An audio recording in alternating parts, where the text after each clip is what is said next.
विधानसभा का बजट सत्र 28 जनवरी से फरवरी में आएगा। बजट निकाय पंचायत चुनाव में 2 बच्चों की बाध्यता हटाने का बिल पास होगा। जूली बोले सरकार को घेरेंगे। विधानसभा का बजट सत्र 28 जनवरी से शुरू होगा। राज्यपाल की मंजूरी के बाद सोमवार देर शाम विधानसभा सचिवालय ने बजट सत्र बुलाने की अधिसूचना जारी की। सभी विधायकों को इसकी सूचना भेजी गई है। बजट सत्र की शुरुआत 28 जनवरी को राज्यपाल के अभिभाषण से होगी। सत्र मार्च तक चलेगा। राज्यपाल के अभिभाषण में सरकार अपनी प्रमुख उपलब्धियां बताएगी। फरवरी के पहले सप्ताह में बजट आने की संभावना है। 28 जनवरी को विधानसभा सत्र के पहले दिन राज्यपाल का अभिभाषण और फिर दिवंगत नेताओं को श्रद्धांजलि देने के बाद कार्यवाही स्थगित हो जाएगी। इसके बाद कार्य सलाहकार समिति की बैठक होगी। इस बैठक में बजट सत्र का कामकाज तय होगा।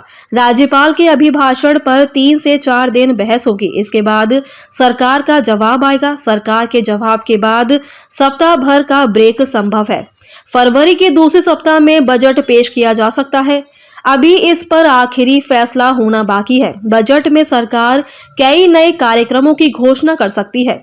कई नई योजनाएं भी शुरू होने की संभावना है। निकाय पंचायत चुनावों में 2 बच्चों की बाध्यता हटाने का बिल हो सकता है पास। पंचायती राज और शहरी निकाय चुनावों में 2 बच्चों की बाध्यता हटाने के लिए सरकार बजट सत्र में बिल लाने की तैयारी कर रही है। बजट सत्र में पंचायती राज कानून और नगर पालिका कानून में संशोधन करने के लिए 2 अलग अलग बिल लाए जाएंगे। बिलों का ड्राफ्ट तैयार है। इसके अलावा भी आधा दर्जन बिल और आ सकते हैं। विधानसभा का बजट सत्र हंगामेदार रहेगा। विपक्ष कई मुद्दों पर सरकार को घेरेगा। नेता प्रतिपक्ष टीकाराम जूली ने कहा कि कांग्रेस विधायक दल ने सरकार को घेरने की पूरी तैयारी कर ली है। ये सत्र सरकार के 2 साल के कामकाज का रिकॉर्ड कार्ड तय करेगा।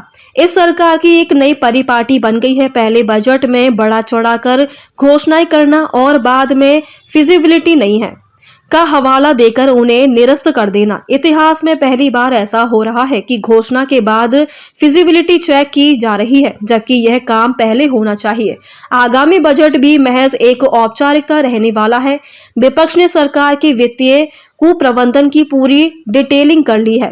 जूली ने कहा कि FRBM की लिमिट पार की जा रही है और जनता की गाड़ी कमाई का बड़ा हिस्सा केवल ब्याज चुकाने में जा रहा है। केंद्र और राज्य सरकार में होड़ मची है कि कौन देश और प्रदेश को ज्यादा कर्ज में डुबो सकता है।